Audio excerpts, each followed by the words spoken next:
और लोगों का दिल्ली की राजधानी सुरक्षा को लेकर एक बड़ा सवाल खड़ा हो गया यार। अगर आप मुझसे पूछो, मैं बोलूंगा ये सिर्फ एक धमाका नहीं था यार, ये उस खामोश नेटवर्क की पहली झलक थी जो हजारों किलो अमोनियम नाइट्रेट के साथ दिल्ली एनसीआर की जमीन के नीचे सांस ले रहा था। कौन है ये लोग यार, क्या चाहते हैं, क्यों उन्होंने धमाका किया, क्यों आतंकवादी दुनिया में धमाका होता है, क्यों ब्लास्ट होते हैं, इस सब पॉइंट्स को स्टेप बाय स्टेप समझेंगे। दिल्ली धमाके को समझने से पहले मैं सिर्फ आपको टेररिज्म, ब्लास्ट या धमाके समझाने की कोशिश करूंगा। शायद इस दुनिया के अंदर ऐसा कोई मुल्क नहीं होगा, किसी मुल्क के अंदर ऐसा कोई राज्य नहीं होगा जहां धमाके नहीं हुए होंगे।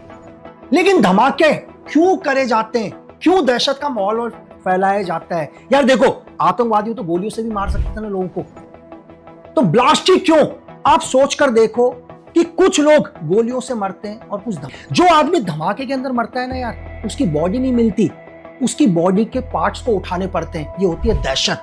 आतंकवाद का मेन काम होता है दुनिया के अंदर दहशत फैलाना, पूरी दुनिया को एक मैसेज देना। और आतंकवाद या धमाके के लिए उससे भी इंपॉर्टेंट चीज होती है वो जगह, कि वो धमाका या वो आतंकवादी हमला कहां पर हो। बिल्कुल आप सही समझे, यानी कि हिंदुस्तान की सबसे सेफ जगह दिल्ली, वो भी लाल किले के सामने, जहां से माननीय प्रधानमंत्री हर साल झंडारोहण करते हैं यार, जहां पर पूरी पैरामिलिट्री फोर्सेस लगी हुई है, चप्पे चप्पे पर दिल्ली लगी हुई है। सुरक्षा पर एक बड़ा सवाल, अगर दिल्ली के अंदर यह धमाका हुआ तो पूरी दुनिया तक एक मैसेज दिया गया।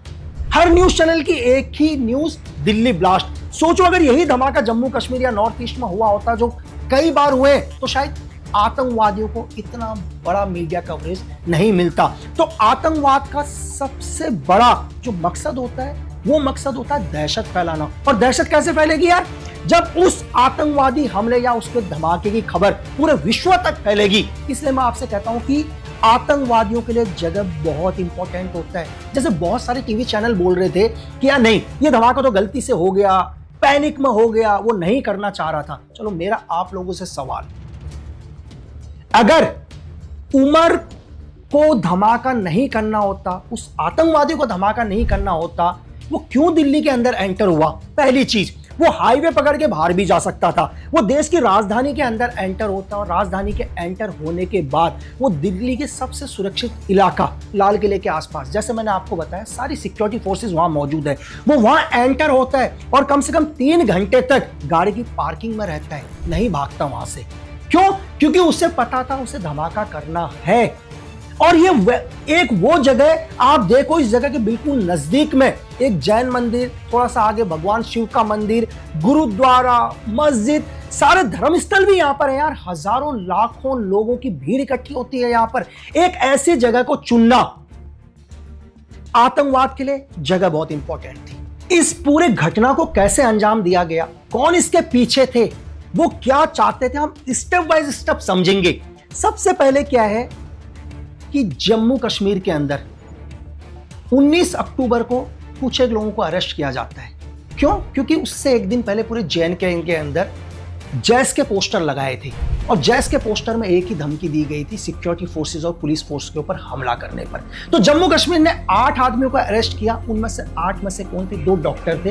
एक वही डॉक्टर जिसका नाम आप बार बार सुन रहे होंगे, मुजिबिल। जम्मू कश्मीर ने जब इन डॉक्टर्स से या बाकी लोगों से पूछताछ करी तो मुजिबुल ने बताया कि जो भी पोस्टर्स लगाए गए या जो भी हिंदुस्तान के अंदर एक बड़ी घटना होने वाली है, उसके पीछे कौन है? जैश और दूसरा ऑर्गेनाइजेशन जिसका नाम है अंसार गजवत उल हिंद। यार ये क्या है? जैश का ही एक विंग है जो जम्मू कश्मीर के अंदर काम करता है। इसका सिर्फ एक ही मकसद है कि JNK को क्या, इस्लामिक स्टेट बनाना। इसका जो फाउंडर था वो पहले हिजबुल के लिए काम करता था, जाकिर मूसा। 4-5 साल पहले सिक्योरिटी फोर्स ने उसको मार दिया, लेकिन आज भी ये विंग क्या कर रहा है?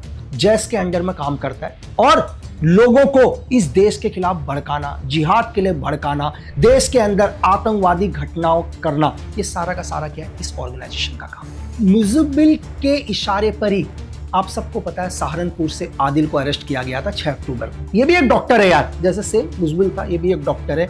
आदिल के निशानदेही पर हरियाणा पुलिस, JNK पुलिस या UP पुलिस, दिल्ली की स्पेशल ब्रांच, फरीदाबाद के फतेहपुर में दुज विलेज के पास एक जगह छापा मारते हैं जहां आदिल पहले रहा करता था। वहां से लगभग 350 kg अमोनियम नाइट्रेट मिलता है।